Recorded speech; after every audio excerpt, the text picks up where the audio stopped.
First, purpose. How could a man hit a target he could not see? That's a pretty good question. Here's another one. How can you hit a target you do not have? People today complain of lack of time. It's not lack of time that's the problem, it's the lack of direction. Are you a wandering generality? Or are you a meaningful, specific? Are you going to work tomorrow because that's what you did yesterday? If that's the reason you're going tomorrow, you won't be as good tomorrow as you were yesterday because you're 2 days older and no closer to the goal you do not have. What about you personally? Have you got your goals laid out? Are you a meaningful specific or are you a wandering generality? A person who has purpose in their life. They have something to go for, some meaning. One writer described it, for some people it becomes a magnificent obsession.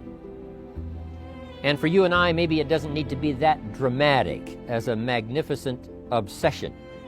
But it has to be something that does something to us, something that pulls us, especially into the future. You know, there are many influences on us. One is the influence of the past. Some people are always pulled back by the past. Some people are always pulled aside by the distractions. But here's what's powerful. If you have a list of high purpose in your life, it pulls you toward the future. And the more powerful the purpose is, the stronger it pulls. And here's the other great advantage if you have purpose for the future. It pulls you through all kinds of challenges and all kinds of difficulties. If you don't have these strong purposes for the future, it's easy to get swallowed by a bad day. It's easy to be almost annihilated by a poor month. And it's easy sometimes to almost disappear beneath the waves of a year that goes backwards if you don't have something to pull you beyond that year. So if you want something to pull you through all kinds of challenges, all kinds of difficulties, and things that come at you, you got to have something on out there, beyond today, beyond next week, beyond next month, beyond this year, that pulls you into the future. And if your mind will work, and if your heart works, and if your spirit works, and if you have good input, like good ideas, I'm telling you, there isn't anything you can't accomplish. Here's the next one, self-confidence. Self-confidence really comes from feeling good about yourself. And one of the best ways to feel good about yourself is at the end of the day to know that you poured it on. You did your best. If you conducted a meeting, you did the best you could. If you made a phone call, it was the best phone call you could possibly make. If you wrote a letter, it wasn't a casual letter, it was your best letter. At the end of those kind of days, when you feel good about yourself, self-confidence starts to rise. You know that if you can have this kind of a good day, you can have another one the next day, and those days become the weeks become the months, and the month becomes a powerful year.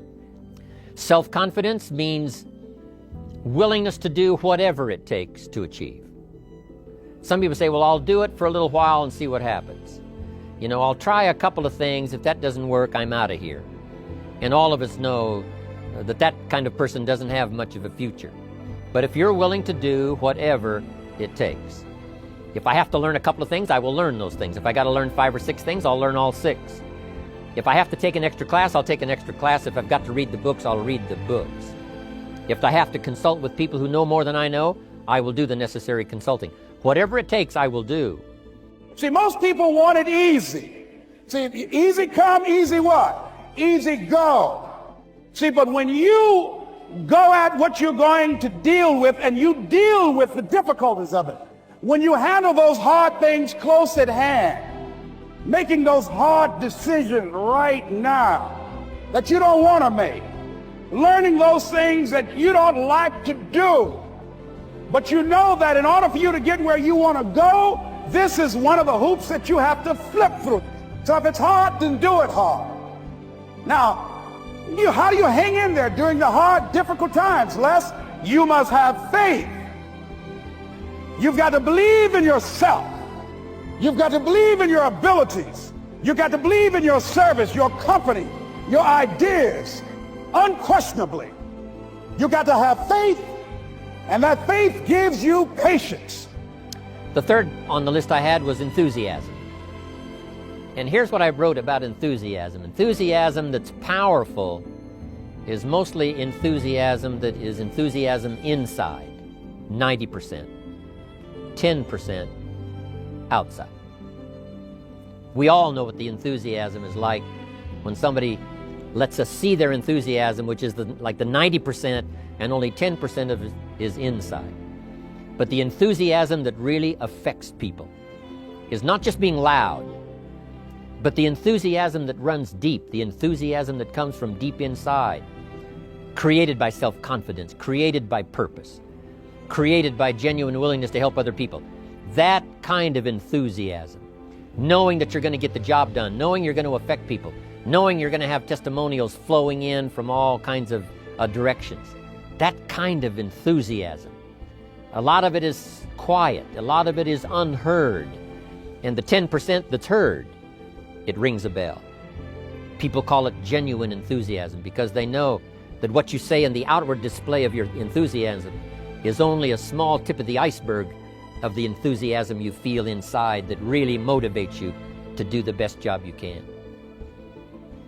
Next on my list to help you become the powerful variable is expertise.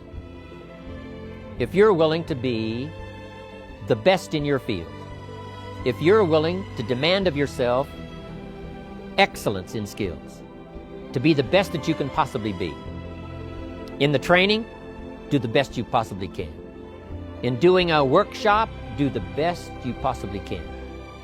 Developing the skills of using your personality, developing the skills of language, developing the skills of influence, developing the skills of organizing. If you're willing to be an expert in all of the skills, Herbalife has the way for you to invest those skills and not only make a handsome living, not only make a lot of money, but if you would so desire and if it would be your purpose, a chance to make your fortune. Here was the next one on my list.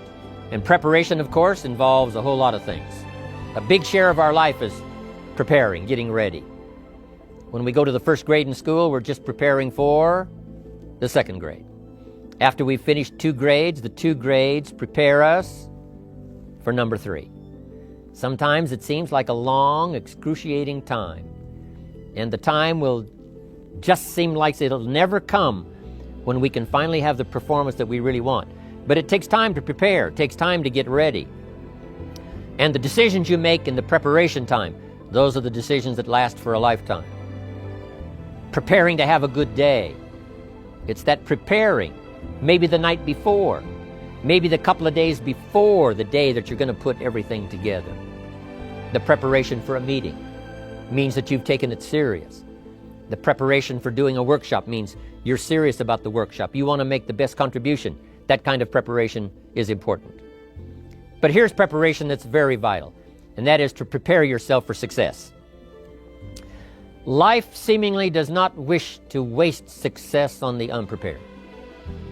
Life says, why waste a fortune on this person? They're not prepared to do the right things with it.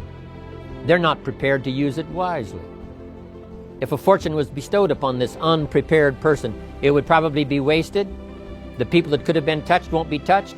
What could have been done won't be done because this fortune will have been wasted on the unprepared person. So not only look for fortune, not only look for the promise, but prepare yourself and ask of yourself, what can I do to make myself ready? Because remember, life was designed not to give us what we want, but life was designed to give us what we deserve. Every value in life must be paid for, and those that pay are the ones that get it. It says those that give receive. Someone says, I wish to receive, I wish to receive. You don't have to concentrate on receiving. Just become a good giver. It says those that search will find. Someone says, well, I need to find some good ideas to help change my life for the future. Then to find good ideas, that doesn't come because you need them, it comes because you search for them. If you want good ideas, you got to go after them. You got to go to the class, you got to go to the workshop, you got to go to the training, go to the book, right? You got to go to the journal, right? Go where good ideas are being taught, go searching, go looking, because good ideas are not going to be wasted on those that are not seeking, searching, well prepared. Now here's the next one. Self-reliance means you simply look mostly to yourself. It would be nice if someone just gave you this, gave you this, gave you this.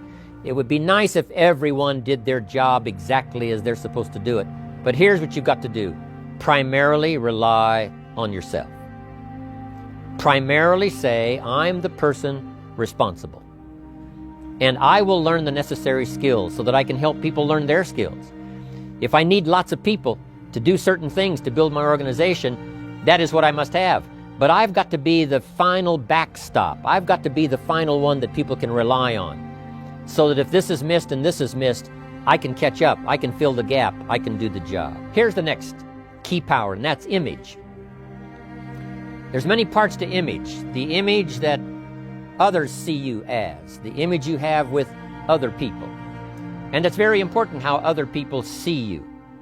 But here's a very important image, and that is your image of yourself.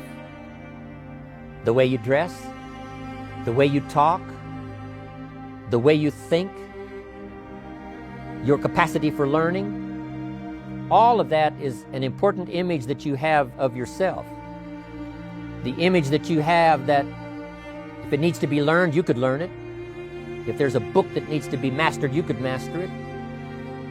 Now here's another one. It's called self-discipline. I've never met a person who was not successful that didn't have a great amount of self-discipline within their life. Self-discipline and being able to perform and being able to keep your life on schedule and being able to keep commitments and promises and meet deadlines is essential to success.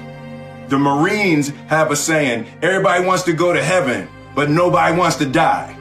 And that's just real. At the center of bringing any dream into fruition is self-discipline. Winners don't need motivation.